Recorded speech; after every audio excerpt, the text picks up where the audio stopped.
गिबियावनो बयनिसिमबो आंनि अननाय आरो सिबिनायखौ जासिग्रोबाय।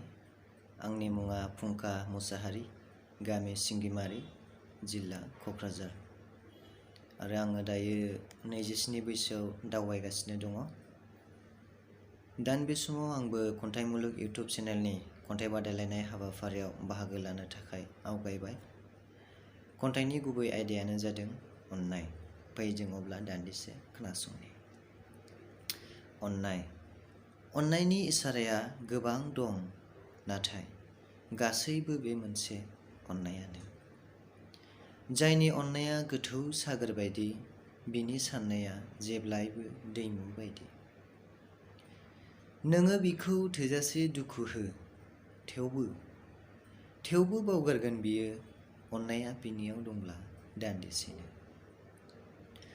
बियो गुबुनखौ अजद होनाय नङा, गुबुननि मोजांखौ नुना मेगन सानाय नङा।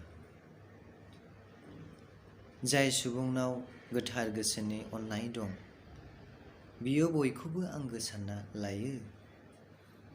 गावनि दंनायमानिजोंनो बियो गुबुनखौ हाजासे हेफाजाब होयो। अनफावरि सुबुंनाव गोनां गैयै सायख'नाय गैया, गुबुननि दुखुआवबो बोहैफायो बिनि मोदैया। अननाया गासैखौबो सैसोयो, आरो बिनि रावफोरा रैसुमै देंखो बायदि रिंखाङो।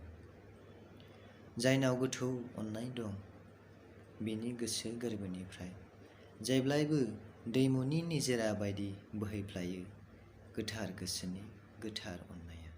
एसेनोसै।